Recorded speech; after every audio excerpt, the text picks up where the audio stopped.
Os espaços contam com dezenas de aparelhos de musculação, diversos equipamentos para aeróbico e funcional, além, é claro, de profissionais qualificados e uma extensa grade de aulas coletivas, que inclui dança, bike, jump, wolf fit, step fit, entre outras.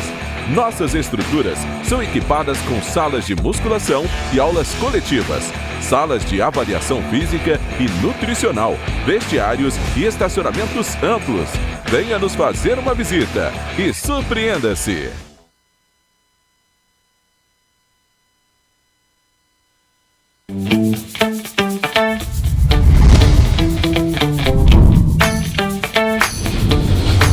TVC, a TV do Correio da Manhã.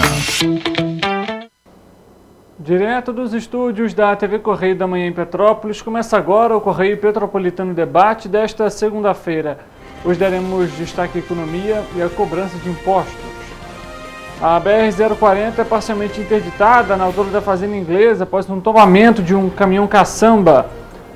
O Procon Petrópolis dá dicas sobre a compra de material escolar. Inclusive, deve ser atento aos pais e responsáveis, até mesmo pela questão do preço. O governo do Rio intensifica a segurança durante os ensaios técnicos da Sapucaí para garantir a folia sem ocorrências.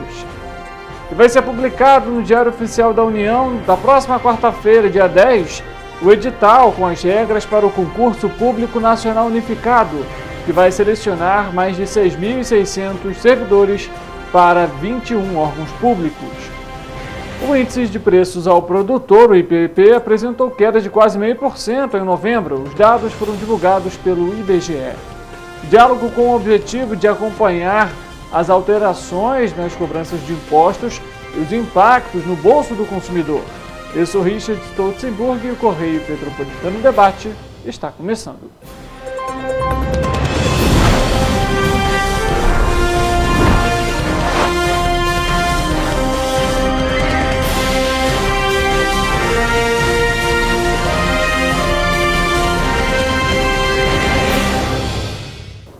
Olá, uma ótima tarde para você que nos acompanha. Seja muito bem-vindo para mais uma edição do Correio Petropolitano Debate e também nas nossas plataformas digitais. Você consegue nos acompanhar, deixar o seu recado, a sua mensagem, a sua denúncia e também, ali, às vezes você quer comentar durante alguma notícia que nós trouxemos aqui para você, fique à vontade. Você também pode nos acompanhar no nosso Instagram, o pessoal está aqui, também o Correio Petropolitano para você ter acesso a toda a nossa grade e também notícias da nossa região de cobertura. Olha só, um caminhão caçamba que transportava entulho tombou na manhã desta segunda-feira na BR-040 na altura do quilômetro 72. A imagem está na tela para você, nas mediações ali do bairro Fazenda Inglesa, no sentido Juiz de Fora. De acordo com as equipes da Concer, a concessionária responsável pelo trecho, a via foi parcialmente interditada por conta do acidente. Ainda de acordo com a Concer, não há informações sobre as vítimas. Equipes da concessionária e do Corpo de Bombeiros atuaram na ocorrência. Inclusive, a concessionária informou que o trecho foi sinalizado e exigiu ali a atenção redobrada e a redução da velocidade para os motoristas do local. Até o meio-dia, havia 2 quilômetros de retenção no quilômetro 72, então, da BR-040. Inclusive, a própria concessionária atualizou agora há pouco, meio-dia e 48, que o trecho ali, quilômetro 72, segue em meia pista, no entanto, sem retenção no momento, mas redobre a atenção você, condutor, que vai passar pelo trecho. Aproveitando essa ocasião, carretas de grande porte vão subir a Serra de Petrópolis pela pista de descida, em operação prevista para ocorrer na madrugada do dia 9, ou seja, a virada de terça-feira, desta segunda para terça-feira, entre meia-noite e 4 horas da manhã. A reversão da pista, como a gente sabe, ela vai então exigir a interdição total dos quilômetros 80 a 102 no sentido Rio de Janeiro. A operação é necessária porque o veículo tem carga de dimensões que impedem a passagem pela pista de subida de traçado quase centenário. As equipes da Polícia Rodoviária Federal e da Concer vão acompanhar a operação, que pode ser adiada se não houver condições climáticas ou operacionais favoráveis. É importante programar a viagem e evitar a retenção nesse trecho da rodovia durante a operação especial. Para obter informações atualizadas sobre as condições de tráfego na BR, o usuário deve ligar para a central de atendimento da Concer. Um mês para o início das aulas, faltando aí pouco tempo, já estão aí um movimento intenso sendo registrado de consumidores em busca dos itens do material escolar. Pesquisar preços e ficar atento ao que pode ou não pode constar na lista são algumas das dicas que o Procon Petrópolis vai disponibilizar para a hora de fazer as compras. O Procon Petrópolis também vai realizar nos próximos dias uma pesquisa de preços nas papelarias e lojas que vendem itens do material escolar. O órgão funciona, a gente lembra, de segunda a sexta-feira, de 10 da manhã até as 5 horas da tarde, e fica localizado na rua Doutor Moreira da Fonseca, número 33, no centro, ali na Praça Visconde de Mauá. E também tem a sede de Itaipava, que funciona de 10 da manhã até as 4 horas da tarde, na Estrada União Indústria, número 10.800, no Centro de Cidadania. Entre as dicas que foram disponibilizadas pelo Procon, a gente vai colocar na tela então para você ter uma ideia aí dessas orientações. A primeira que a gente vê ali é: verifique quais materiais escolares já tem em casa. Isso porque a gente sabe que às vezes a gente vai lá no sindicato, consegue alguns materiais escolares, leva para casa, o filho, o sobrinho, o neto não usa todo e fica lá guardado. Então verifique antes de ir às compras se você tem algum material escolar já em casa. Além disso, pesquise e compare os preços. Leva tempo, realmente leva tempo, mas vale a pena para você conseguir economizar, principalmente durante esse período. Então, telefonemas, hoje em dia tem o recurso do próprio WhatsApp, telefone. Faça a ligação, faça uma pesquisa rápida dos materiais que você vai precisar comprar e faça ali o levantamento de preços. As vendas casadas são proibidas, ou seja, a instituição de ensino não pode exigir marca ou qualquer local para compra. Então fique atento, você não é obrigado a comprar em determinada papelaria ou aquela marca de lápis ou canetinha, por exemplo, específica. Vale lembrar que, além disso, o último item ali, itens de uso coletivo não podem constar na lista de material escolar. O que seriam esses itens de uso coletivo para você que está nos acompanhando? A gente já viu em alguns casos aí caneta de quadro, até mesmo, por exemplo, itens de material de higiene, enfim, apenas itens para o aluno: borracha, apontador, lápis, caneta, os lápis de cores, canetinhas, enfim. Fique atento a essas regras, acompanhe para que você não tenha aí prejuízos em ter que comprar a mais ou então passar por esse tipo de situação como as vendas casadas. Vale lembrar que existe venda casada não somente entre a escola e uma papelaria específica, mas às vezes até dentro da própria papelaria, então fique atento. Uma deliberação da Agência Nacional de Transportes Terrestres, a ANTT, ajustou de R$ 12,60 para R$ 14,50 o valor da tarifa básica do pedágio da BR-040 no trecho da concessão entre Juiz de Fora e Rio de Janeiro. A gente trouxe essa informação para você na semana passada. O documento foi publicado no Diário Oficial da União da última sexta-feira e o novo valor passou a ser cobrado no último sábado. No entanto, o aumento preocupou o Sindicato do Comércio Varejista de Petrópolis, o Sicomércio, que afirma que a mudança de preço atrapalha rotineiramente o escoamento da produção e o movimento nos polos de moda e turismo da cidade. Outras entidades empresariais também demonstraram insatisfação com o aumento. O especialista de estudos econômicos da Firjan, Diogo Martins, explicou que o motivo para o reajuste tarifário da concessão da BR-040 no trecho entre o Rio e Juiz de Fora foi de 15,42% e se deve à reposição dos custos da inflação no período de junho de 2021 a junho de 2023, que é calculado com base no IPCA, o Índice Nacional de Preços ao Consumidor Amplo. Esse reajuste, ele fala que busca então manter a sustentabilidade financeira da concessão, juntamente com a manutenção da qualidade da infraestrutura rodoviária. O pagamento da tarifa do pedágio deve ser feito para remunerar o concessionário, a Concer, no caso, responsável pela rodovia. Em contrapartida, o Sicomércio de Petrópolis afirma que os valores não são justos de acordo com as condições das estradas. O presidente do Sicomércio disse o seguinte, abre aspas, o valor praticado anteriormente já não era justo. o aumento traz ainda mais indignação. É preciso destacar que a estrada apresenta vários problemas, como buracos em toda a extensão, resultado de uma falta de investimentos, o que comprova que a atual concessionária não vem cumprindo com o mínimo que deveria ser feito, como recapeamento. Fecha aspas, enfatizou o presidente do Sicomércio, Marcelo Fiorini. O Movimento Petrópolis 2030, que é formado por 29 entidades empresariais e da sociedade organizada da cidade, também demonstrou insatisfação com o aumento da tarifa, abre aspas. A decisão prejudica significativamente a economia da cidade, considerando que Petrópolis não tem contrapartida de uma rodovia moderna, com manutenção efetiva, segura e inteligente, disse o Movimento Petrópolis 2030. Além disso, o Petrópolis Convention e Vistos Bureau também apresentou insatisfação com esses reajustes e que esse aumento pode impactar no turismo de Petrópolis. A gente vai continuar acompanhando esse caso, a gente lembra que é uma questão extensa, envolve decisão e também de uma nova licitação do trecho que é de responsabilidade da ANTT. Bom, vamos ao Correio Político desta segunda-feira.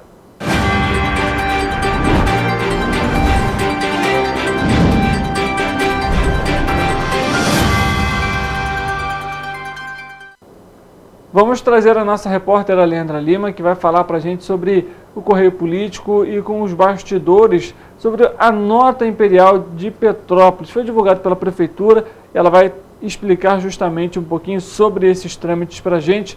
Vai aparecer aqui no nosso telão. Só para você que está em casa não estranhar, nosso repórter Wellington Daniel está de férias. Justamente por isso, Leandra Lima está aqui com a gente. Leandra, boa tarde para você, seja muito bem-vinda. Olá, boa tarde, Richard, boa tarde a vocês de casas. É isso mesmo, a Secretaria de Fazenda do município lançou o programa Nota Imperial Premiada, que garantirá até R$250 mil em prêmios para os contribuintes que pedirem, o cupom fiscal da nota no ato da compra em estabelecimentos aqui da cidade. Participarão desse programa estabelecimentos que se cadastrarem e que emitem nota para o ISS, que é o Imposto sobre Serviços, ou o ICMS, que é o Imposto sobre Circulação de Mercadorias e Serviços. No total, anualmente, serão R$1 milhão em prêmios, dividido em duas partes. Um será pago em julho e a outra em dezembro. Tá certo, Leandro. Agora basta saber de onde virá esse recurso, esses R$250 mil. A gente sabe que Petrópolis aí durante o ano de 2023 teve queda na arrecadação do ICMS, ficou toda aquela confusão em relação ao orçamento para 2024. De fato, Petrópolis recuperou aí o índice de participação dos municípios, o que garantiu aí mais R$300 milhões no orçamento. Agora basta saber de onde virão esses recursos, Vamos acompanhar direitinho para saber e trazer para os ouvintes. Tá certo, Leandra. Obrigado pelas suas informações e um bom trabalho para você. Obrigada. Bom, 250 mil, um valor alto, basta saber como que realmente vai ser disponibilizado esse valor, esse montante. O Correio Petropolitano Debate vai fazer um intervalo rápido, a gente volta daqui a pouco para trazer mais atualizações para você. Nossa participação com os repórteres em Brasília, Volta Redonda, tudo isso após o intervalo, a gente volta já.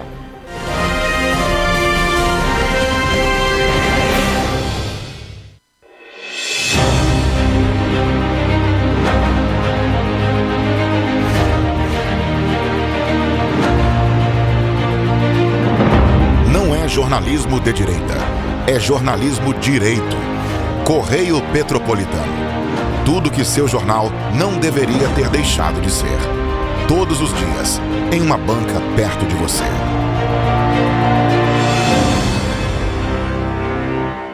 A Unifase, há mais de 50 anos, forma profissionais de excelência na área da saúde. E agora, dá um passo além, o ensino técnico. Aqui, você se prepara para o mercado de trabalho e valoriza sua formação técnica com cenários exclusivos de prática e estágios supervisionados na rede pública e privada de Petrópolis. Faça o curso técnico em enfermagem da Escola Técnica Irmã Dulce Bastos da Unifase. Inscrições abertas para 2024. Turmas manhã e noite. Para ter mais qualidade de vida, conte com a maior rede de academias de Petrópolis. Aqui na Cooper, com uma mensalidade, você utiliza todas as unidades: Centro, Bingen, Itamaraty e Itaipava. Com planos a partir de R$ 89,00, e a academia oferece ambientes modernos para você cuidar da sua saúde com segurança. Os espaços contam com dezenas de aparelhos de musculação, diversos equipamentos para aeróbico e funcional, além, é claro, de profissionais qualificados e uma extensa grade de aulas coletivas, que inclui dança, bike, jump, wolf fit, step fit, entre outras. Nossas estruturas são equipadas com salas de musculação e aulas coletivas, salas de avaliação física e nutricional, vestiários e estacionamentos amplos. Venha nos fazer uma visita e surpreenda-se! Rio de Janeiro, atração o ano inteiro. Tem descanso, tem folia, noite e dia, alegria, sol e praia, diversão. No prato ou copo, a festa, o bar, museu ou bloco. Show, cultura, história, gravado na memória e no seu coração. Rio de Janeiro, vem se apaixonar. Rio de Janeiro, vem se apaixonar. Cidades maravilhas, campo, mata, serra e trilha, em estado de emoção. Tem o Rio de Janeiro, que você já ama, e o Rio, que ainda vai conquistar você. Apaixone-se pelo Rio. Rio de Janeiro, vem se apaixonar. Rio de Janeiro, vem se apaixonar. Governo do Estado do Rio de Janeiro.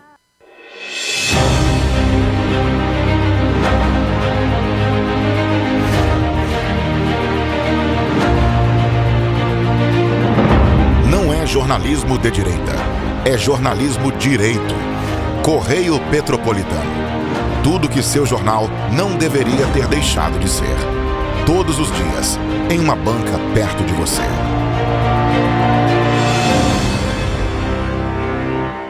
A Unifase, há mais de 50 anos, forma profissionais de excelência na área da saúde. E agora dá um passo além, o ensino técnico. Aqui, você se prepara para o mercado de trabalho e valoriza sua formação técnica com cenários exclusivos de prática e estágios supervisionados na rede pública e privada de Petrópolis. Faça o curso técnico em enfermagem da Escola Técnica Irmã Dulce Bastos da Unifase. Inscrições abertas para 2024. Turmas manhã e noite.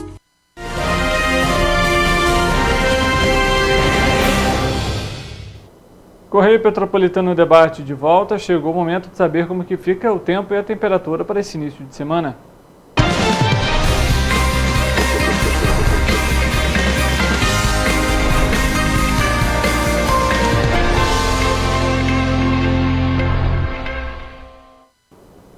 Vamos conversar com o nosso repórter, o Eric Portela, que vai trazer as informações para a gente ao vivo a respeito da previsão do tempo para a nossa região de cobertura.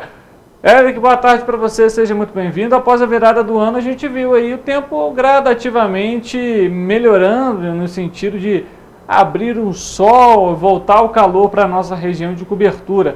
Hoje mesmo, aqui em Petrópolis, sol, a gente viu aí, quem passa pelo centro da cidade, até nas outras regiões, bem calor na cidade. Ele permanece para os próximos dias? Boa tarde, Richard. Boa tarde para você aí de casa que está nos assistindo. Olha, a previsão é de aumento na temperatura sim para amanhã, mas também a probabilidade de chuva, tá? Antes eu queria dar uma atualização do tempo de hoje aqui em Petrópolis. A temperatura tá um pouco mais alta, como eu falei, o céu aqui pelo centro, como você falou no início da previsão, tá bem limpinho, mas a probabilidade de chuva para os períodos da tarde e noite, aquela chuva isolada, mas que pode molhar bastante. Então, se for sair de casa, não dá bobeira e leva o guarda-chuva.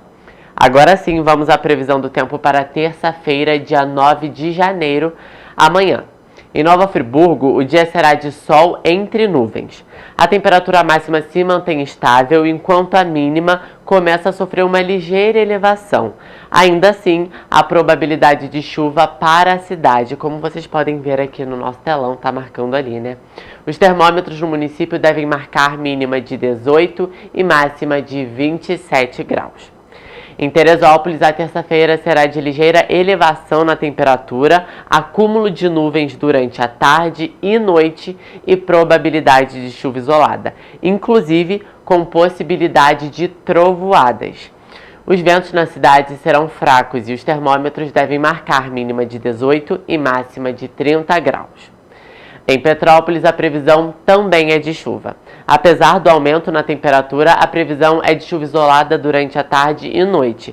Pela manhã, as nuvens devem marcar presença, mas não chove. Os termômetros vão marcar mínima de 19 e máxima de 33 graus. Aqui em Paraíba do Sul, o dia será de muitas nuvens no céu, ventos fracos e possibilidade de chuva. A temperatura passa por elevação, marcando mínima de 22 e máxima de 31 graus. Agora a previsão nesta terça-feira em Pati do Alferes será de sol entre nuvens e possibilidade de chuva com probabilidade de trovoadas isoladas. Apesar da chuva, a temperatura deve subir, assim como nos outros municípios, variando entre mínima de 21 e máxima de 32 graus. E agora, para finalizar, em Três Rios, a previsão é de ligeira elevação na temperatura, sol entre nuvens, ventos fracos e chuva. Os termômetros devem marcar mínima de 23 e máxima de 33 graus. Richard, a previsão é de aumento na temperatura sim, mas com probabilidade de chuva. Por isso é importante lembrar que em caso de emergência a população não pode deixar de ligar para o Corpo de Bombeiros por meio do telefone 193 ou, se preferir, para a Defesa Civil pelo número 190. É importante pedir ajuda. Tá certo, Eric. Só uma breve correção. 199 Defesa Civil, 190 Polícia Militar, para a gente não confundir o nosso telespectador. Eric, obrigado pelas informações. A gente volta amanhã trazendo mais atualizações a respeito da previsão do tempo. Até, Richard. A gente sai da previsão do tempo e vai conversar com o nosso repórter, o Rodolfo Lago, em Brasília. Por quê? Hoje, dia 8 de janeiro, marca um ano da invasão à sede dos Três Poderes em Brasília e que se tornou alvo aí de uma grande investigação, não só por parte do Congresso Nacional, mas também do Supremo Tribunal Federal e outros órgãos de segurança. Vamos trazer então com o nosso repórter, o Rodolfo Lago, essas atualizações e também um pouco sobre essa data que se tornou um marco na política do nosso país. Ele vai aparecer aqui no nosso telão para conversar com a gente ao vivo e traz então esse balanço. Rodolfo, muito boa tarde para você, seja muito bem-vindo mais uma vez aqui no Correio Petropolitano Debate. 8 de janeiro, um dia um tanto quanto marcante agora para o nosso calendário, né, Rodolfo? Sim, Richard, sem dúvida, né? Em primeiro lugar, boa tarde para você, boa tarde aí a todos que nos assistem, feliz ano novo a todos, né? Já que ainda não tínhamos nos encontrado nesse 2024. Pois é, hoje faz um ano, né, daquele fatídico 8 de janeiro, né, no qual as sedes dos três principais poderes, os três poderes da República, né, os principais prédios dos poderes da República, né, Palácio do Planalto, Congresso Nacional, a sede do Supremo Tribunal Federal foram invadidos e depredados por manifestantes, né? Hoje faz um ano e para marcar essa data vai haver agora às 3 horas um grande ato organizado pelos três poderes, Executivo, Legislativo e Judiciário, no Salão Nobre do Congresso Nacional para marcar essa data. Não uma comemoração, porque, enfim, não se pode comemorar o que aconteceu no 8 de janeiro, mas uma comemoração, sim, da resistência da democracia, né, Richard? Da resiliência da democracia que resistiu àquilo que aconteceu naquele dia e permanece firme aí no Brasil. Então, para marcar essa data, vai haver esse ato com a ausência do presidente da Câmara, Arthur Lira, que alegou problemas de saúde na família para não comparecer, mas estará lá o presidente Luiz Inácio Lula da Silva, o presidente do Senado e do Congresso, o senador Rodrigo Pacheco, presidente do Supremo Tribunal Federal, Luiz Roberto Barroso, e o presidente do Tribunal Superior Eleitoral, o ministro Alexandre de Moraes, então, para marcar essa data, né? E ainda, né, como você mesmo vinha falando, ainda existem várias coisas aí que precisam ser mais bem esclarecidas sobre o que aconteceu naquele dia 8 de janeiro, né? Existem investigações em curso, né? A mais importante é a do Supremo, que é conduzida lá pelo ministro Alexandre de Moraes. Há uma investigação da Polícia Federal também, né? Mais de 1.000 pessoas já foram investigadas, 30 pessoas foram condenadas, mas essas investigações ainda precisam chegar, Richard, as pessoas mais importantes, né? Porque as condenações ainda foram somente daquelas pessoas que executaram os atos, pessoas que invadiram os prédios da República e depredaram aqueles locais. Mas ainda precisa avançar sobre quem foram os financiadores desses atos. Alguns já foram identificados, mas ainda precisam ser identificados outros, e principalmente quem foram os cabeças, né? Quem foram os mentores, de quem partiu essa ideia de fazer esse ato e com qual objetivo, né? Embora a investigação já tenha amadurecido de forma suficiente para identificar que realmente ali o que houve era uma tentativa de desestabilizar a democracia brasileira, né? Levar à decretação de uma garantia da lei e da ordem, né? Uma GLO, para que os militares, uma vez intervindo, criassem algum tipo de situação que pudesse levar a uma tentativa de golpe de Estado. A GLO não foi decretada pelo presidente Luiz Inácio Lula da Silva, que decretou intervenção na segurança pública do Distrito Federal, né, colocando ali o secretário executivo do Ministério da Justiça, Ricardo Capelli, e aí, diante do fato de não ter havido a GLO, as outras ideias ali que estariam, segundo a investigação, relacionadas à tentativa de golpe, acabaram desmoronando e a democracia brasileira sobreviveu àquele episódio. Tá certo, Rodolfo. É um cenário um tanto quanto delicado, né? A gente tem que trazer esse balanço em relação a esse um ano, né? Porque é justamente um ataque à nossa democracia.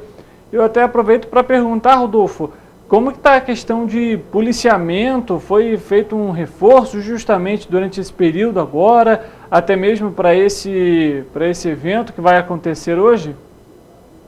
Sim, houve um reforço de policiamento, as áreas de segurança estão atentas, né?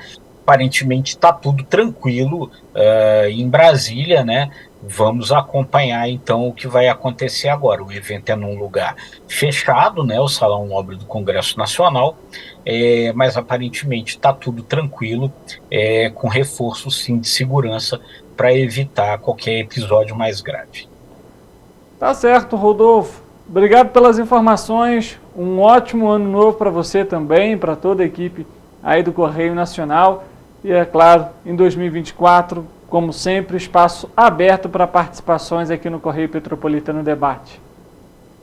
E a gente sempre agradece muito a oportunidade, desejo um feliz ano novo a todos aí da sua equipe, Richard, e também a todos aí que nos assistem. Muito obrigado, Rodolfo, pelas informações e um bom trabalho para você.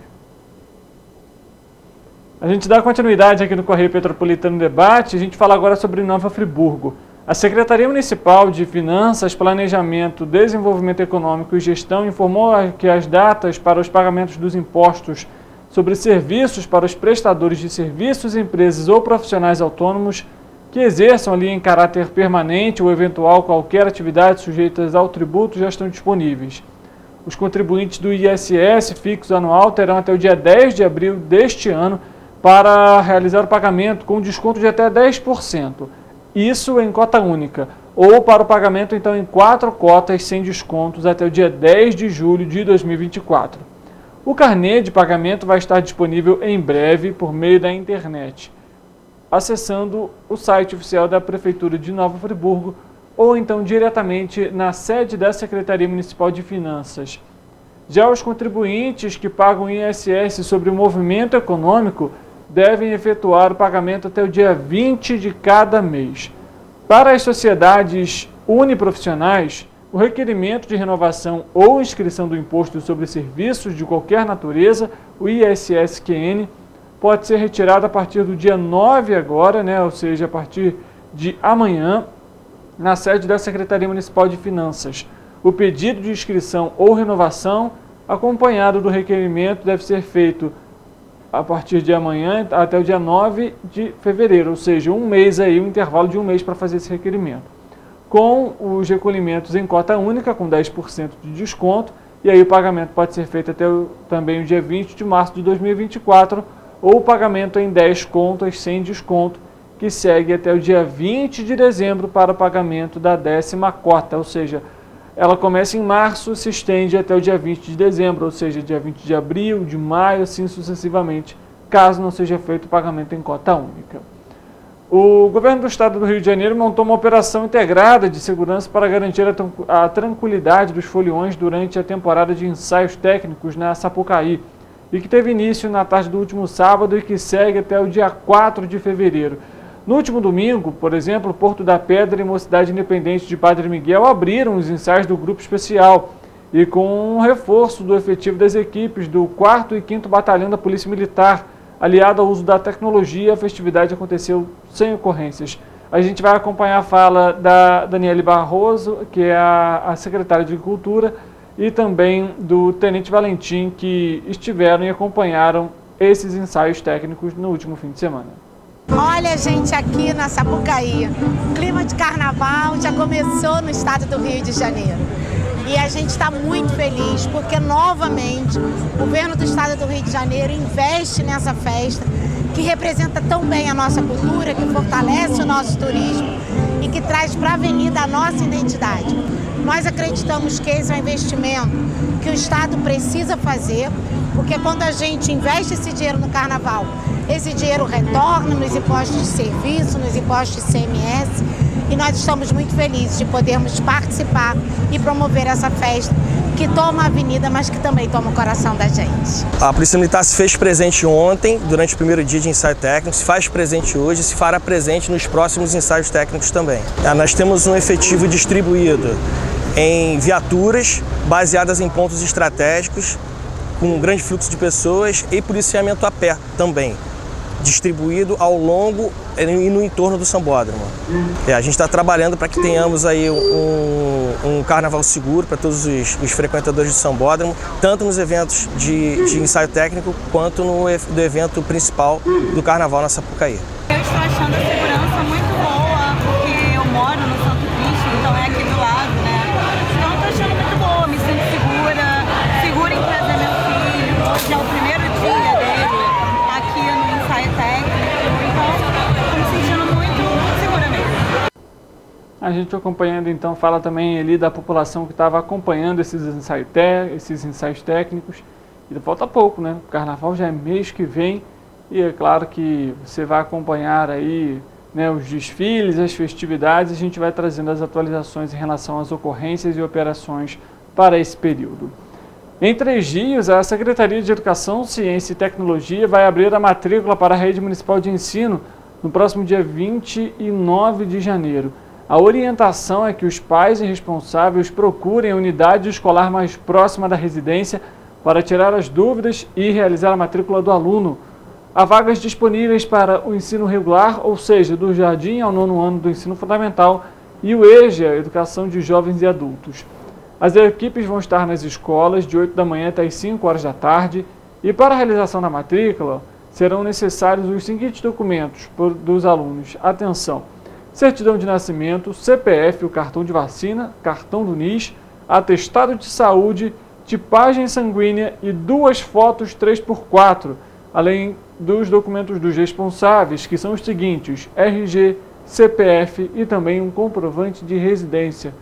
As aulas na Rede Municipal de Ensino começam no dia 5 de fevereiro, acompanhando as demais redes. Então fique atento ao longo deste mês de janeiro para realizar a sua matrícula, a matrícula do seu filho. O índice de preços ao produtor, o IPP, apresentou queda de 0,43% no mês de novembro. O analista Felipe Figueiredo aponta os principais indicadores da pesquisa realizada pelo IBGE. De acordo com o IPP, a produção industrial brasileira foi negociada em média 0,43% mais barata em novembro do que em outubro. Com essa redução de preços, após 3 altas mensais consecutivas, a deflação acumulada no ano se intensificou, saindo de menos 4,47% em outubro para menos 4,89% em novembro. O comportamento dos preços na indústria tem sido distinto no segundo semestre, comparado aos primeiros meses do ano, quando o predomínio do viés deflacionário foi mais claro. Mesmo assim, a média praticada em novembro, na porta da fábrica, permanece mais baixa que o patamar de 2022. No acumulado em 12 meses, o IPP ficou em menos 6,09%. A taxa, contudo, reforça uma dinâmica de variações cada vez menos intensas nesse indicador. 2 movimentos foram importantes em pautar o resultado do mês: a apreciação cambial corrente, a segunda mais intensa do real frente ao dólar no ano, e a queda do preço do barril de petróleo no mercado internacional. Como vem ocorrendo nos últimos meses, o perfil difuso de dinâmica inflacionária tem prevalecido na indústria, sem sinais claros de repasse consolidado ao longo da maior parte das cadeias produtivas. Em novembro, das 4 atividades que mais influenciaram o resultado agregado, 2 apresentaram maiores preços, enquanto 2 ajudaram a definir o sinal do índice geral, apresentando variações negativas. As indústrias extrativas foram protagonistas nesse sentido, somando menos 0,37 ponto percentual no resultado de menos 0,43% da indústria geral. Com a revisão das expectativas de desequilíbrio entre a oferta e a demanda de petróleo na economia global, o preço do barril operou em baixa em novembro, impactando diretamente as extrativas. O câmbio apreciado também cumpriu seu papel, reduzindo o montante em reais recebido pela venda dos exportáveis. Como consequência dessa combinação de fatores, a maioria dos produtos investigados no setor apresentou menores preços na comparação com outubro. A química foi outra atividade com influência importante no resultado agregado, que apresentou menores preços em novembro. O recuo nos preços do setor, todavia, não se deveu aos petroquímicos, cuja informação coletada ainda guardou os efeitos de uma cotação internacional defasada, que esteve em alta até o início do mês. Foram os produtos consumidos na lavoura, os fertilizantes e herbicidas, que determinaram o resultado setorial. Uma demanda doméstica desaquecida e a apreciação cambial corrente e acumulada explicam os menores preços desses produtos em novembro. No setor de refino, o espalhamento do choque do preço do petróleo não foi linear. Embora boa parte dos derivados tenha apresentado menores preços no mês, o óleo diesel esteve em alta e foi determinante para o aumento médio ao nível da atividade. O refino exerceu uma das maiores influências do resultado do IPP frente a outubro, mas com sinal positivo, 0,09 ponto percentual na variação de menos 0,43%. Por fim, a fabricação de alimentos foi a principal responsável por amenizar a queda do IPP. O setor tem um maior peso no cálculo do índice geral e vendeu a maiores preços nesse mês, uma alta de 0,56%, que significou um repasse de 0,14 ponto percentual ao agregado da indústria. A cadeia produtora de frango foi muito importante em determinar o resultado do setor. O preço negociado dos beneficiados de ave continuou em alta em novembro, puxado por uma demanda aquecida nos mercados doméstico e internacional. Além disso, pelo lado da oferta, no mês corrente, ainda foi percebido um menor nível de abate em função de efeitos de calendário. Na cadeia amontante, o aumento de alta do preço do frango no mercado internacional foi um dos fatores a justificar, junto à cadeia de suínos, a alta percebida na demanda por farelo de soja, cujos maiores preços também foram importantes para explicar a alta média da indústria de alimentos. A gente acompanhando então a análise do Felipe Figueiredo a respeito do índice de preços ao produtor, o IPP. Vai ser lançado no Diário Oficial da União na próxima quarta-feira, dia 10 de janeiro, o edital com as regras para o concurso público nacional unificado, que vai selecionar 6.640 servidores para 21 órgãos públicos. A previsão é que as inscrições estejam abertas entre os dias 19 deste mês e 9 de fevereiro. e que a prova seja aplicada no dia 5 de maio. De acordo com o Ministério da Gestão da Inovação em Serviços Públicos, o edital vai apresentar informações sobre os blocos temáticos, conteúdos das provas, critérios de classificação e desclassificação, além da lista de espera, cadastro de reserva, a validade do certame e composição das notas finais.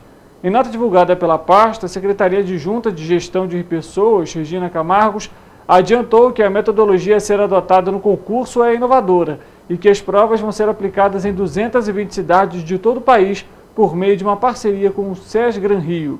Entre as inovações a serem adotadas, esta previsão é de que uma inscrição valha para processos seletivos de mais de um órgão. Outra novidade é a busca pela igualdade de oportunidades de acesso aos cargos públicos efetivos. O Correio Petropolitano Debate agora vai fazer o contato com a nossa repórter, a Ana Luísa Rossi, em Volta Redonda, que traz as atualizações também do Correio Sul Fluminense. Ana, boa tarde para você, seja muito bem-vinda. Olá, Richard, boa tarde. O bairro Jardim Real, em Pinheiral, sofre com episódios constantes de picos de luz. Segundo moradores, esse problema ocorre com maior intensidade em dias chuvosos, mas os picos não são consequência de condições climáticas e também não é uma realidade recente ao bairro. De acordo com os moradores, as falhas de iluminação acontecem no local há pelo menos 10 anos. E nenhuma medida foi tomada para resolver a situação, com inúmeros casos de danos em aparelhos e eletrodomésticos de vários moradores. O Correio Sul Fluminense entrou em contato com a Light para entender o caso, que por meio de nota, a empresa declarou que, após a realização de uma vistoria na região do bairro Jardim Real, foi detectada a necessidade de podar árvores no local para que a rede de luz melhore. A empresa garante que uma poda no bairro foi agendada para o próximo dia 11 e também enfatiza que a poda de árvores é uma obrigação do órgão municipal e a Light é somente acionada para desligar a rede. É com você. Aí, né? Concessionárias diferentes, mas o mesmo problema. A situação também é delicada na região sul-fluminense quando se trata de prestação de serviço no setor de energia elétrica. Estão abertas as inscrições para o 37º concurso público para ingresso na classe inicial da carreira do Ministério Público do Estado do Rio de Janeiro, que vai preencher 12 vagas para o cargo de promotor de justiça substituto. O concurso será parcialmente executado pela Fundação para o Vestibular da Universidade Estadual Paulista, Júlio de Mesquita Filho, o VUNESP, e as inscrições podem ser feitas até o dia 8 de fevereiro. O MPRJ dispõe de 56 cargos vagos para promotor de justiça, sendo possível que mais aprovados, além das vagas imediatas, sejam convocados no decorrer do prazo de validade do concurso, que será de 2 anos, com possibilidade de prorrogação por igual período. A remuneração inicial é de R$ 33.924,92. Entre os requisitos, o candidato deve ter bacharelado em Direito e pelo menos 3 anos de prática jurídica comprovada. Serão 5 etapas de avaliação. Uma prova preambular, composta por questões objetivas de múltipla escolha, provas escritas especializadas de caráter eliminatório e classificatório, além de provas orais de caráter eliminatório e classificatório, e uma prova de título de caráter também classificatório e depois uma prova escrita de língua portuguesa de caráter classificatório. Serão avaliados os conhecimentos dos candidatos nas seguintes disciplinas jurídicas: Direito Penal, Direito Processual, Direito Penal, Eleitoral, Civil, além de Processual Civil, Empresarial, Constitucional, Administrativo, Financeiro e Tributário, Tutela Coletiva, Direito da Infância e Juventude e Princípios Institucionais do Ministério Público. Então, se você, advogado, tem interesse na oportunidade, não deixe de realizar a sua inscrição e uma boa sorte. O Correio Petropolitano Debate faz mais um intervalo rápido, a gente volta daqui a pouco para trazer entrevista para você. A gente volta já.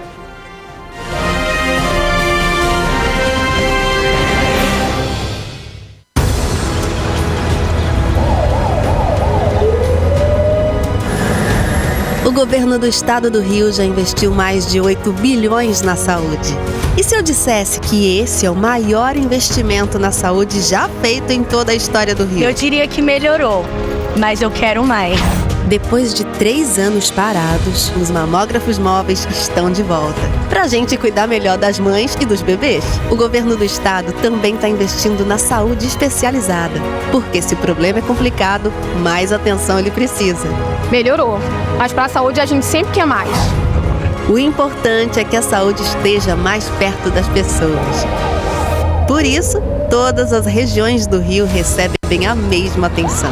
Melhorou, mas eu ainda quero mais. O governo do Rio de Janeiro também quer. Então pode ter certeza, o trabalho e os investimentos vão continuar. Governo do Estado do Rio de Janeiro. Um bom jornal tem que ser direto, tem que ser direito. Não ser de esquerda ou de direita, mas direito. É ter coragem de informar a verdade e não impor a sua verdade. É respeitar a inteligência do leitor e vontade do eleitor. Correio da Manhã, um jornal que há 122 anos tem a coragem de ser direto e direito. Em uma banca perto de você. Enquanto você imagina que poderia rolar desconto na conta de luz, a Alerj faz. As leis que você precisa, a Alerj faz. Baixe o aplicativo da Alerj e conheça seus direitos. Para ter mais qualidade de vida, conte com a maior rede de academias de Petrópolis. Aqui na Corper, com uma mensalidade, você utiliza todas as unidades: Centro, Bingen, Itamaraty e Itaipava. Com planos a partir de R$ 89,00, e a academia oferece ambientes modernos para você cuidar da sua saúde com segurança. Os espaços contam com dezenas de aparelhos de musculação, diversos equipamentos para aeróbico e funcional, além, é claro, de profissionais qualificados e uma extensa grade de aulas coletivas, que inclui dança, bike, jump, wolf fit, step fit, entre outras. Nossas estruturas são equipadas com salas de musculação e aulas coletivas, salas de avaliação física e nutricional, vestiários e estacionamentos amplos. Venha nos fazer uma visita e surpreenda-se! Rio de Janeiro, atração o ano inteiro. Tem descanso, tem folia, noite e dia, alegria, sol e praia, diversão. No prato ou copo, a festa, o bar, museu ou bloco. Show, cultura, história, gravado na memória e no seu coração. Rio de Janeiro, vem se apaixonar. Rio de Janeiro, vem se apaixonar. Cidades maravilhas, campo, mata, serra e trilha, em estado de emoção. Tem o Rio de Janeiro, que você já ama, e o Rio, que ainda vai conquistar você. Apaixone-se pelo Rio. Rio de Janeiro, vem se apaixonar. Rio de Janeiro, vem se apaixonar. Governo do Estado do Rio de Janeiro. A Unifase, há mais de 50 anos, forma profissionais de excelência na área da saúde. E agora, dá um passo além: o ensino técnico. Aqui, você se prepara para o mercado de trabalho e valoriza sua formação técnica com cenários exclusivos de prática e estágios supervisionados na rede pública e privada de Petrópolis. Faça o curso técnico em enfermagem da Escola Técnica Irmã Dulce Bastos da Unifase. Inscrições abertas para 2024. Turmas manhã e noite.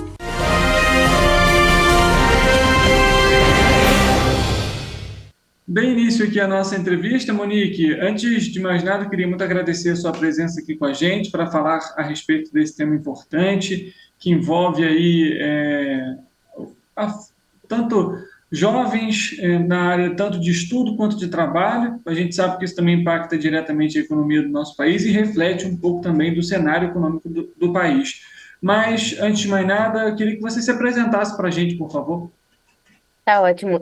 Meu nome é Monique Carvalho, eu sou socióloga, eu sou professora de Sociologia no Instituto de Aplicação da UERJ, né, o CAP-UERJ, e também pesquisadora de um grupo de estudos chamado Cidades. Então, eu tenho uma interface ali, né, em pesquisas urbanas e também com a educação. Maravilha.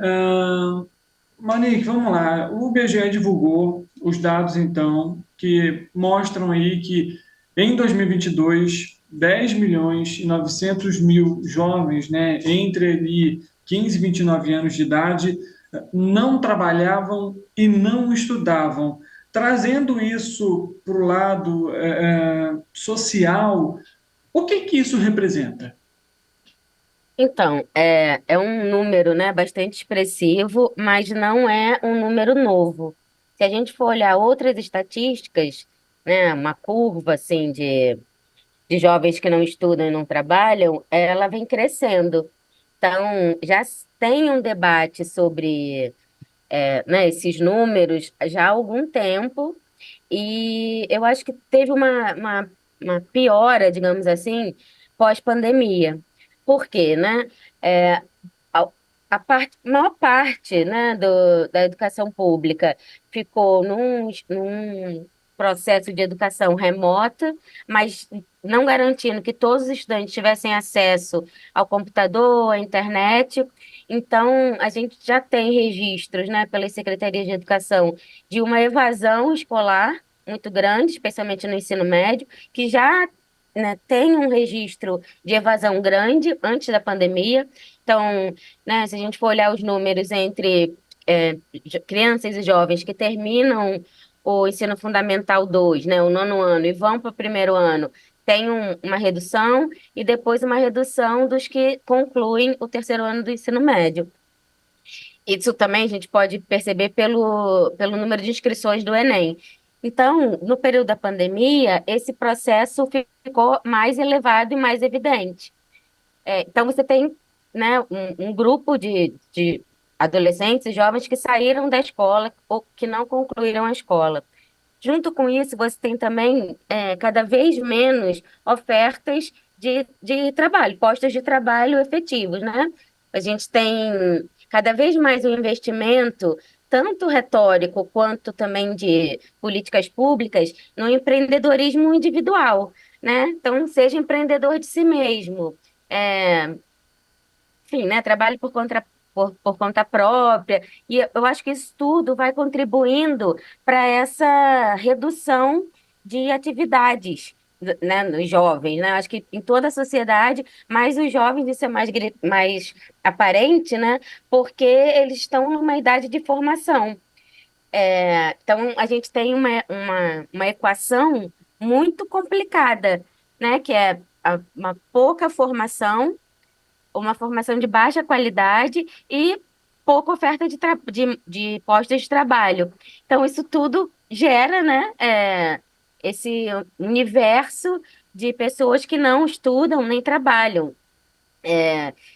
Além disso, eu também acredito que né, esse novo modelo do ensino médio contribui para tanto a falta de estímulo ao retorno dos estudos, quanto a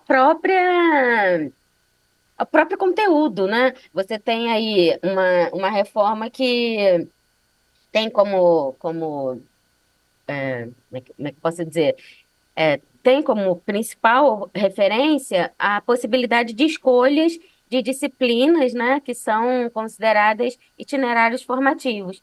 E essas disciplinas são oferecidas de forma muito, na verdade, pouco sistematizada, né? Então, cada professor pode criar a sua disciplina, não tem muito uma rigidez nesse sentido.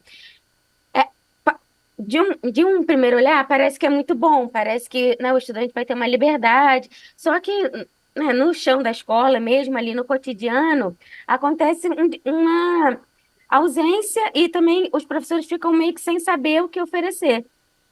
Se a perspectiva é uma contribuição para a entrada no mercado de trabalho, esse modelo não vai contribuir, porque a ideia do empreendedor de si vai permanecer. E não tem espaço para todo mundo, né, fazer coisas para vender, né? Porque para você ser um comerciante, você precisa de ter um público que compre, né? E aí, como é que você vai ter se não gera dinheiro, não tem renda?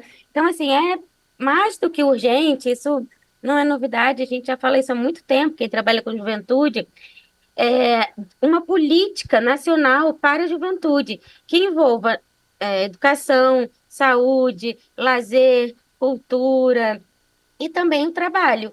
né? Cada vez menos na sociedade a gente fala em trabalho, né? Parece que ficou uma coisa antiga falar de trabalho, mas, né, o trabalho ainda é muito importante e os direitos trabalhistas ainda devem ser mantidos e garantidos ainda pelo Estado, né?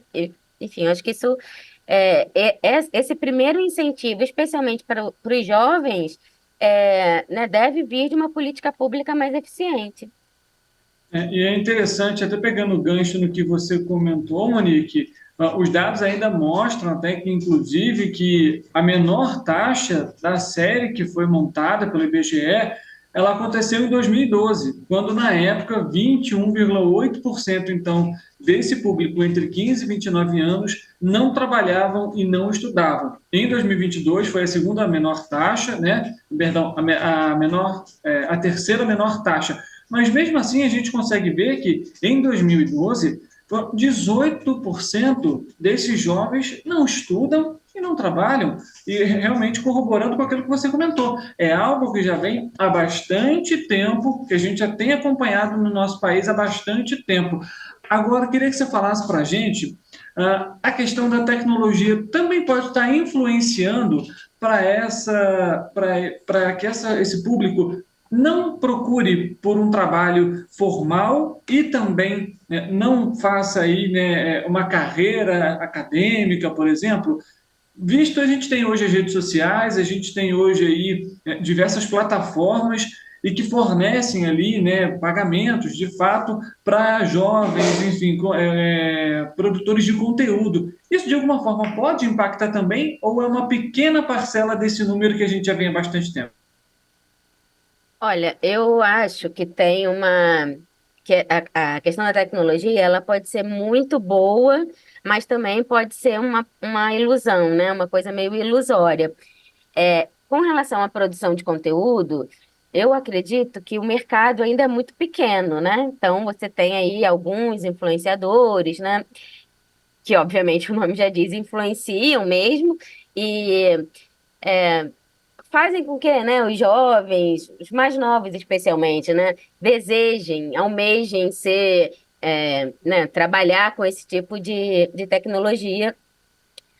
Enfim, eu não teria como dizer uma resposta, né, teria que investigar um pouco melhor, mas eu arrisco a falar que ainda é, como você falou, um mercado muito pequeno. Mas, por outro lado, a gente tem uma possibilidade dentro desse mercado de produção, não de produção de conteúdo, mas de produção de tecnologias, né, de know-how, de robótica, que é um mercado amplo, mas que a gente, por não ter uma mão de obra qualificada, vai perdendo esses, né, esses talentos, assim. Então, as escolas, né, poderiam investir em cursos técnicos, efetivamente, nesse sentido, de produção de jogos eletrônicos, produção de aplicativos, coisas que estão mais, né, na ordem do dia, assim, né, mais modernas, né, que não é da minha geração, mas que os jovens se interessam e eu acho que eles teriam mais vontade mesmo de estar estudando sobre isso. Eu acho que, de uma certa forma, a escola ainda está também num modelo muito antigo, né? Eu, como professora de educação básica, especialmente no retorno às aulas presenciais, percebo quanto o celular ficou um instrumento que está ali cotidianamente com os jovens, né? Essencial, né, no dia a dia. Exatamente, eles não conseguem largar o celular para prestar atenção numa aula, sei lá, por mais de 5 minutos, né? Então, eu acho que é um desafio também da escola como um todo, né, dos professores, trazer o celular como um aliado. E aí, se, né, a escola também, as escolas de um modo geral, oferecessem cursos, né, ou disciplinas que atuassem nesse campo, né, de produção, de construção, de jogos, enfim, estou falando de jogos, mas pode ser várias outras coisas, né? Eu acho que talvez pudesse ter um interesse maior pela escola e também uma geração maior de postos de trabalho, né, de criação dessas novas tecnologias. Eu avalio que esse é um mercado que tem muito mais futuro do que o mercado em si de influências, assim, né? Eu acho que você tem, obviamente, uma cota do mercado que vai receber, né, esse contingente, mas talvez a grande maioria dos jovens não tenha nem, assim, né, porque envolve várias coisas, envolve o talento também, né, de você comunicar, de você produzir, né, não é qualquer pessoa que, enfim, né, que vai ter esse sucesso, sucesso no sentido de ganhar um dinheiro que seja suficiente para a sua manutenção, né? Porque você pode ganhar ali um pouquinho, né? Mas a gente está falando de um salário, né? De um valor que consiga garantir a sua subsistência, da sua família. Eu acho que é um mercado que tem futuro, mas é preciso ter investimentos também, né? Investimentos públicos ou privados também nesse mercado, digamos assim. Trazer novos incentivos, né, Monique, para esse setor. Inclusive, até já conversei com outras pessoas a respeito sobre tecnologia, né, mercado de trabalho. O setor hoje de tecnologia ele demanda realmente muita mão de obra. No entanto, falta justamente o que a gente está comentando aqui, a qualificação profissional, trazer capacitação para esses jovens, né, que estão aí terminando o ensino médio ou iniciando o ensino médio, que sejam, mas a gente vê aí essa lacuna justamente por conta da falta desses investimentos. Monique, você tocou num ponto que eu achei muito interessante em relação à educação. A gente sabe que ainda hoje o orçamento, por exemplo, para a educação é um dos mais altos em quesitos de valor. No entanto, a gente vê que, de fato, na prática, isso é muito fora da realidade, até mesmo pelo próprio método de ensino. Ele não é ruim, mas poderia estar melhor hoje em dia no Brasil. A gente tem essa característica de ter ali, por exemplo, o professor na sala de aula, ele escreve no quadro, os professores, os alunos copiam no caderno, fazem o dever e fazem o dever de casa, por exemplo. De alguma forma, isso também já pode ser melhor, essa dinâmica entre professor e aluno. A tecnologia pode estar atrelada a isso também, até para melhorar essa qualidade do ensino. Então, essa realidade, né? Escrever no quadro e tal, eu acho que isso já deu uma avançada. Eu não conheço todas as escolas do país, né? Mas eu lembro de ter visto uma pesquisa recente acho que até pós-pandemia mesmo, que as escolas acho que já chega a 70% com internet, né? Então, acho que, até porque os estudantes não copiam mais do quadro, né? É uma característica também, é uma coisa do uso do celular para tirar foto. Então, eu sei que assim, é devagar, né? Mas já tem experiências, né, que utilizam a tecnologia, o uso que seja do projetor, né, para projeção de imagens, uso de vídeos, que contribuem também na construção do conhecimento. Né? Eu acho que a educação em si, né, tem, os professores especialmente, tem um investimento na sua formação, mas é um investimento, às vezes, individual, e acaba que, né, assim, a escola em si não dá tanto valor, né, o valor merecido àquele professor. Então, acho que é um conjunto de coisas também, né? Eu acho que não é só ali a sala de aula, mas é a escola como um todo, né? Uma escola que às vezes tem muitos alunos, está situado em lugares, por exemplo, como no Rio de Janeiro, né? Que convive com situações de violência. Isso tem reflexo nos estudantes, né? Então, se você, sei lá, estuda numa escola em que teve uma operação policial na sua área ali, você tem que esperar para ir para a escola, ou se a escola não vai abrir nesse dia por conta disso, isso influencia também no processo de produção de conhecimento do estudante, mas também na vontade do estudante de ir às aulas, né? Se todo dia tem uma operação policial e todo dia a escola está fechada, cada vez menos ele vai ter vontade de ir à escola. E, por sua vez, os professores também, né? Estarem ali, enfim, discutir a educação não é só falar de investimento em recursos, de dinheiro, né? Tem várias outras dimensões que envolvem a educação que devem ser também faladas.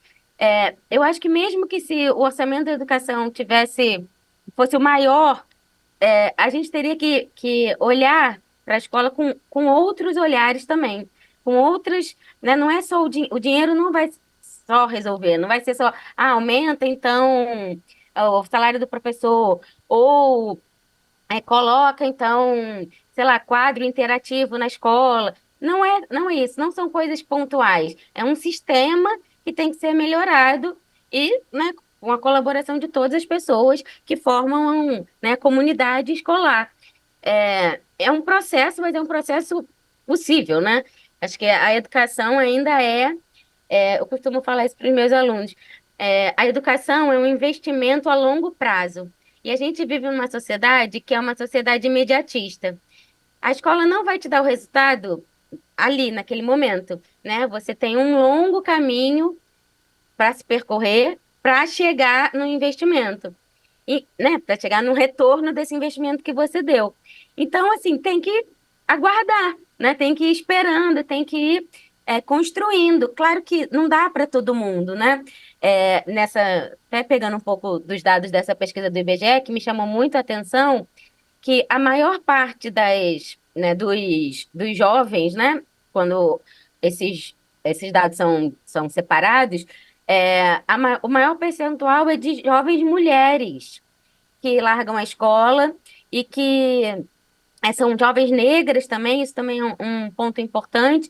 E são essas meninas, né, essas jovens que ou cuidam da família ou cuidam de criança, né? Então, tem que também ter uma política direcionada para as jovens meninas, né, para as jovens mulheres mães, né? Uma escola que também possa receber os filhos dessas jovens, né? Uma educação também que incentive os adolescentes, os jovens, né, a contribuírem na formação dos seus filhos, né, para não ficar só com as mulheres.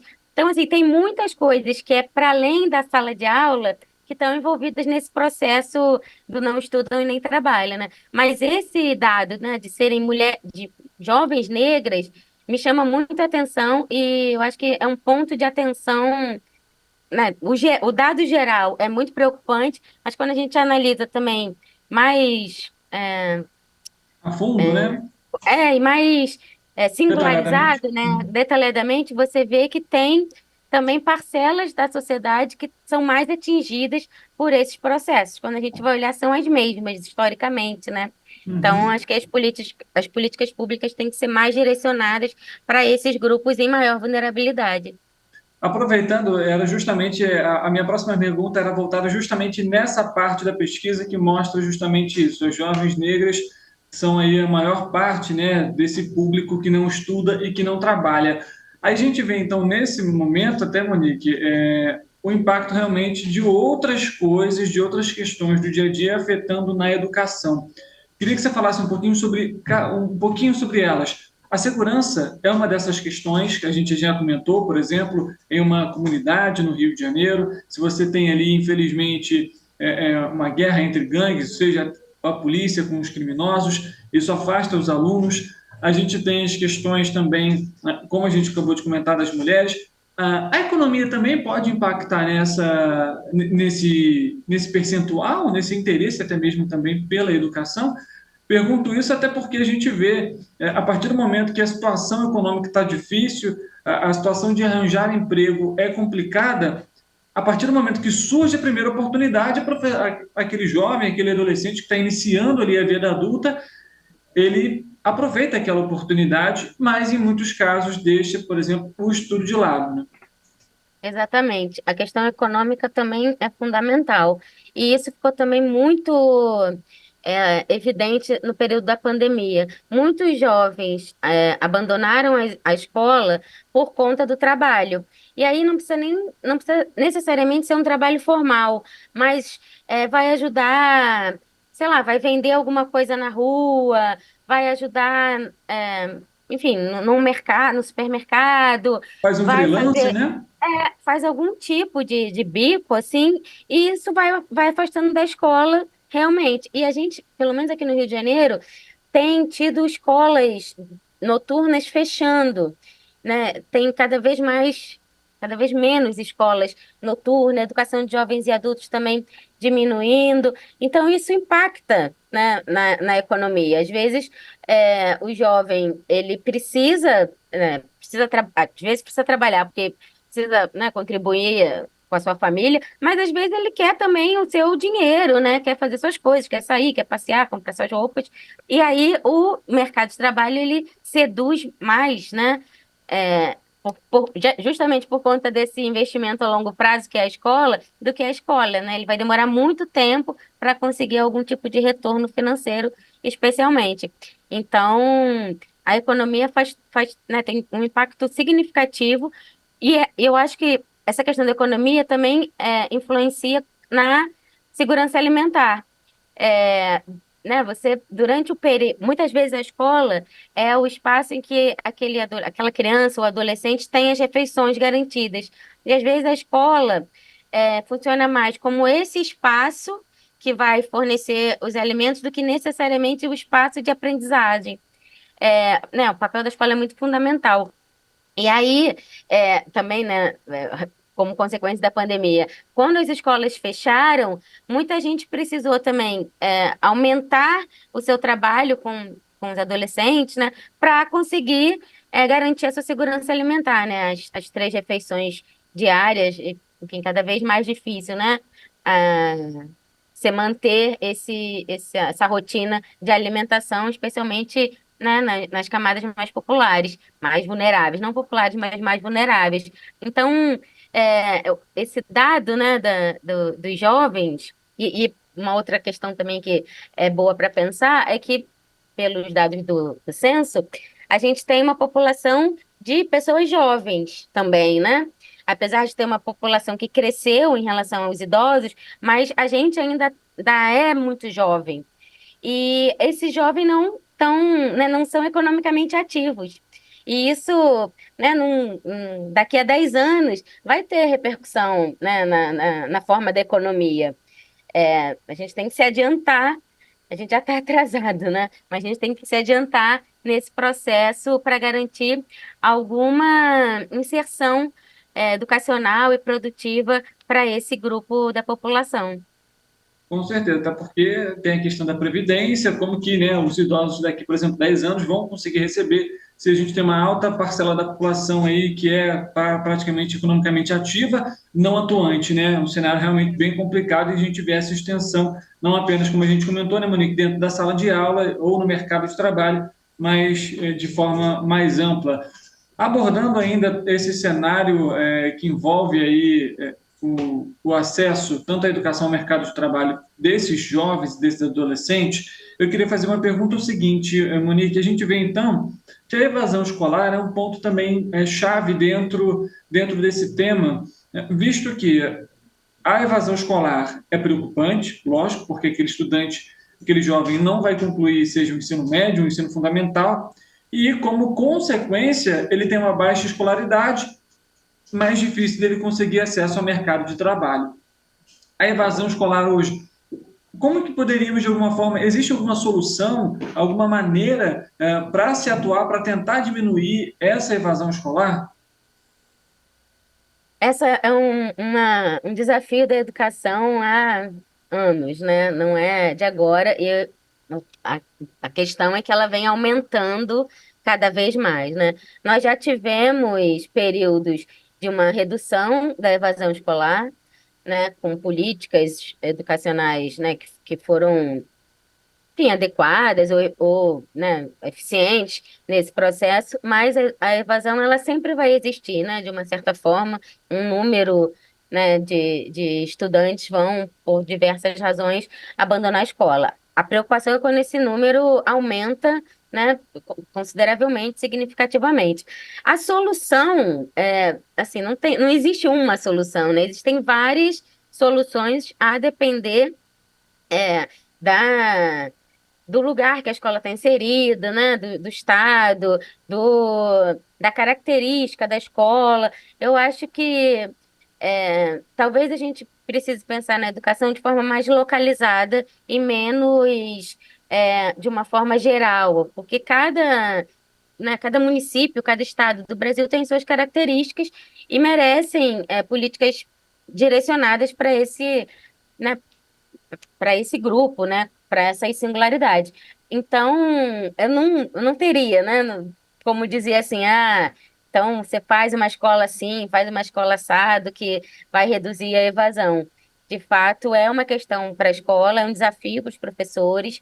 E aí, talvez a estratégia mais utilizada hoje, né, seja o convencimento de você voltar, né, de convencer o adolescente a voltar para a escola, entendendo que ele é importante, né, que a educação é importante para ele. No CAP UERJ, na UERJ, como, de um modo geral, né, a gente tem políticas de permanência. Então, a gente tem bolsas de auxílio, né, auxílio à permanência dos estudantes, e aí tanto da graduação quanto também da educação básica, né, no CAP, que, enfim, não, contribuem para que aquele adolescente, né, de acordo com algumas características, né, renda, a vulnerabilidade social de um modo geral, receba esse auxílio para permanecer na escola. Isso tem ajudado, né? A evasão no CAP é muito pequena, né? A retenção também, né? O jubilamento é uma...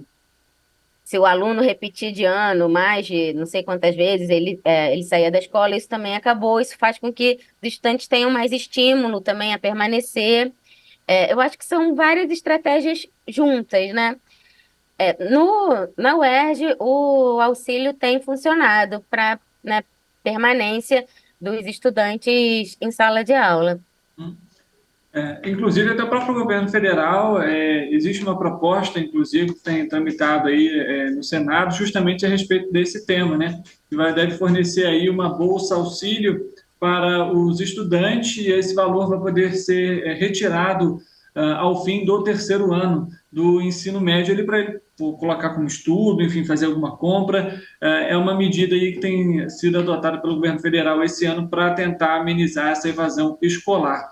Além disso, a gente lembra, né, Monique, como esse levantamento ele é feito de 15 a 29 anos, a gente tem aí jovens adultos, digamos assim, também dentro dessas estatísticas. E o acesso ao ensino superior, ele também acaba entrando no meio dessa nossa conversa, no meio desse nosso tema. Também foi divulgado, existe aí também um outro projeto de lei que tem o objetivo aí de fazer com que os jovens, né, aquelas pessoas que fazem parte do programa, possam ali fazer os débitos da dívida do FIES com a prestação de serviços públicos.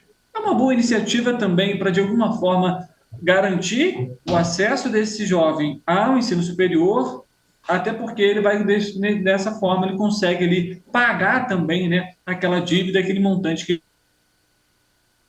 Dentro da perspectiva que eu falei da educação como investimento a longo prazo, você ter políticas que contribuem para isso, né? Como você terminar o ensino médio e receber um recurso, ou você ser incentivado a estar na universidade, a universidade também ter políticas de permanência. E aí não é só dar uma bolsa, mas é oferecer bolsas de iniciação científica, bolsas de extensão, né?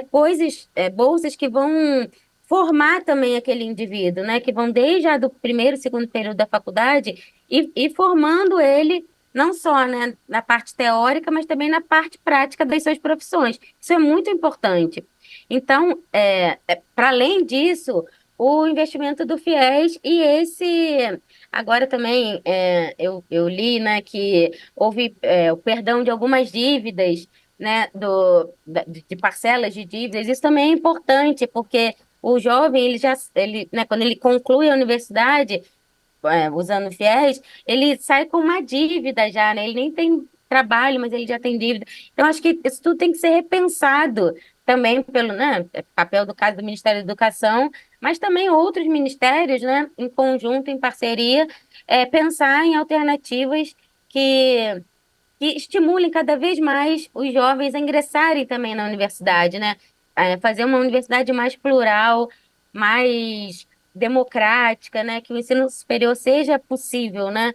Para todo mundo que quiser, né? Para todo mundo que, né, desejar, porque também não pode ser uma obrigatoriedade, né? Às vezes a gente pensa, então todos têm que ir para a universidade. Não, as pessoas podem, em tese, poderiam fazer o que elas gostariam, né? Eu quero ser vendedor, eu quero ser um trabalhador mais técnico, então, né, os IFES com cursos tecnológicos, eu quero, né, você também ter um horizonte de possibilidades maior do que só uma coisa direcionada, né? Você só vai ter condições de fazer aquilo. Eu acho que o papel da escola também é ampliar esse horizonte dos jovens, né? De um modo geral, dos jovens adultos, e sempre estimular, né? Aquele que saiu da escola, retornar. Nunca é tarde para voltar, né? Não, tenho vergonha porque eu já estou velho. Não, volta para a escola, volta, né? Procura um curso, se forma, porque ainda hoje é o que vale no mercado. Quanto maior, ainda é assim, né? Quanto maior seu nível de escolaridade, maior sua renda. Essa equação ainda funciona com todas as nossas transformações sociais, né? De mudança de postos de trabalho, mas ainda, né? Em termos de mobilidade social, quanto maior anos de estudo, maior sua renda, maior sua possibilidade de mobilidade.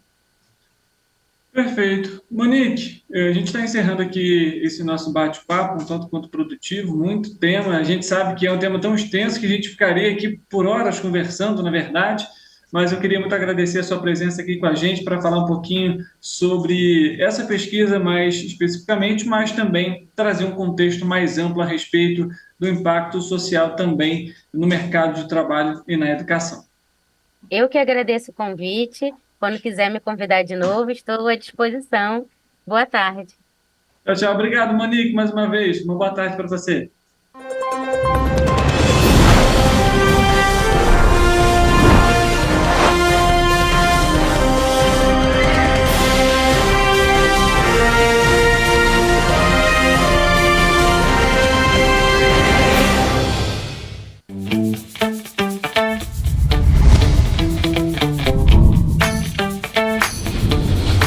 TVC, a TV do Correio da Manhã.